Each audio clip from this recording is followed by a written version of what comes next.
देखिए संदीप भाई, मुझे लगता है कि पूरे देश को अगर भ्रम में किसी ने रखा है तो माननीय मोदी साहब ने रखा है। और भ्रम के चश्मे इतने चढ़ाए हैं कि जनता अब चश्मे ही बदलते रह जा रही। 15 लाख से लेकर स्मार्ट सिटी से लेकर और बुलेट ट्रेन से लेकर और काले धन से लेकर और नोटबंदी से लेकर और पता नहीं कौन कौन से चश्मे भ्रम के चढ़ा दिए झूठ के विश्व गुरु ने। खैर, अब आते हैं यूपीए वर्सेस एनडीए। 2014 में एनडीए में 48 घटक दल थे। आज उसमें से कोई इक्का दुक्का बचा होगा, शायद बाकी सब 48 छोड़ के कुछ भाग ज्यादा गए। नहीं बता दिया आपने। नहीं भाई 48, साहब, छोटे बड़े आप 21 सब की काउंट 21 तक गणित हमने नहीं। किया था। 23 थे वाजपेयी 26 साहब के जमाने में, 26 तो कुछ ऐसे यही थे गणित था ना। जिनके अपने हाँ, 4 दर्जन 26 तो हाँ, ऐसे 4 थे। दर्जन थोड़ा सा मुझे ज्यादा लगा। नॉर्थ ईस्ट के आप सारे जोड़ लीजिए। हाँ। लगभग 26 तो ऐसे थे जिनके एमएलए एमपी थे, बाकी ऐसे थे जिनका कुछ नहीं था।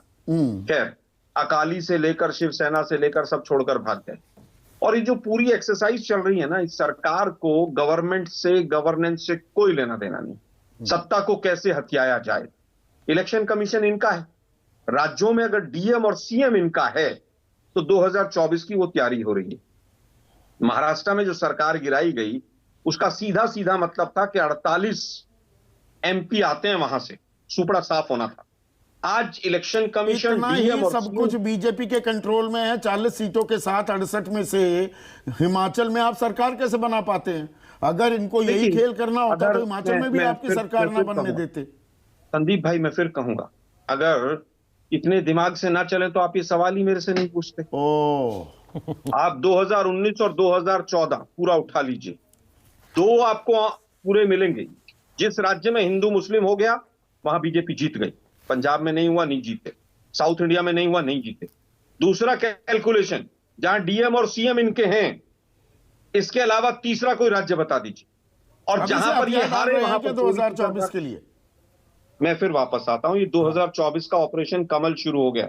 हाँ। और बिहार के एमएलए सतर्क हो जाएं। आज के और तमाम जो भाषण आ रहे हैं उनको बिहार की जनता से, बिहार की सत्ता से कोई लेना देना नहीं।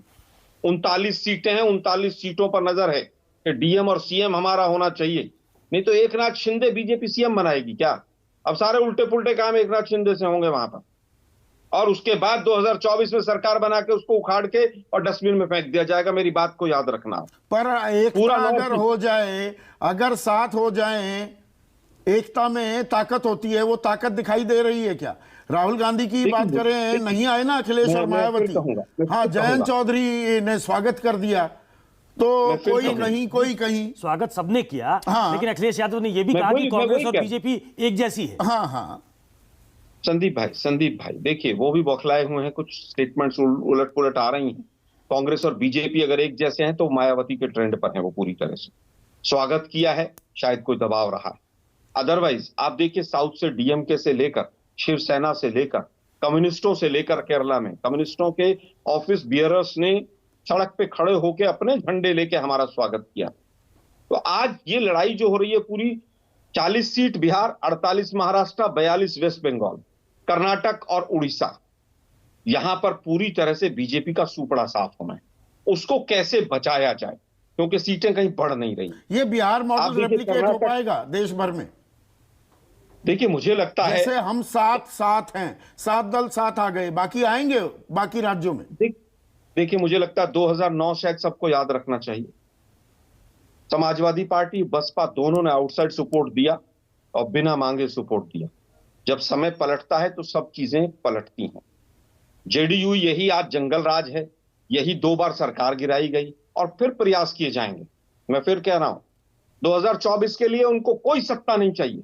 उनको डीएम और सीएम चाहिए, इलेक्शन कमीशन उनकी मुट्ठी में, ताकि मोदी जी धड़ल्ले से वोटिंग वाले दिन भी अपने रोड शो कर सकें। आपको तो वोट चाहिए, जो करना हो वो कर सकें। मैं वापस आता हूं। आपको तो वोट नहीं चाहिए। मैं बड़ी चीजें कह रहा हूं, वोट की बात नहीं है। वोट का खेल तो पता नहीं कितने दिन और चलेगा और कितना पीछे छूट जाएगा। मोहरे चलते हैं वो लोग। आम आदमी पार्टी को नेशनल पार्टी बना दिया और नेशनल पार्टी, उनको उत्तराखंड में 1% वोट, हिमाचल में 1% वोट, हरियाणा में 1.5% वोट, लेकिन गुजरात में 14% वोट, क्योंकि नेशनल पार्टी बना दिया। 2024 की तैयारी चल रही है। अच्छा, बना दिया किसने? बीजेपी ने बना दिया। दिल्ली में आपका सुपड़ा साफ कर दिया, शून्य पर ले आए, पंजाब में संदीप भाई, 92 सीटें संदीप जीती, भाई, आपको 18 पर सीमित संदीप कर भाई, दिया। मैं फिर कहूं, आप अपने संदीप गिरेबान भाई, में नहीं झांकेंगे। ऐसे संदीप कोई भाई, मैं बना कह रहा हूं बिगाड़ हमारी सकता है कमियां किसी रही, राजनीतिक दल को? मैं स्वीकार करता हूं हमारी कमियां रही, लेकिन जो मैं कह रहा हूं उसमें तथ्य हैं। आप जो सवाल पूछ रहे हैं उसमें भी ताकत है कि हमारा सुपड़ा साफ हुआ। दिल्ली में हो गया either you are with BJP और यू आर अगेंस्ट बीजेपी। तो जो अगेंस्ट वाला वोट है वो कहीं ना कहीं कंसोलिडेट होता है केजरीवाल जी के साथ, क्योंकि तो ये हम अपने बीजेपी आप, की साजिश है या आपकी नाकामी? आप कह रहे हैं देखिए बीजेपी इसमें दो, साजिशन उसको राष्ट्रीय पार्टी बनवा दिया। देखिए मैं फिर कहूंगा हमारी नाकामी भी रही है, मैं इसको बात को स्वीकार करता हूं और बिल्कुल सर झुका के स्वीकार करता हूं।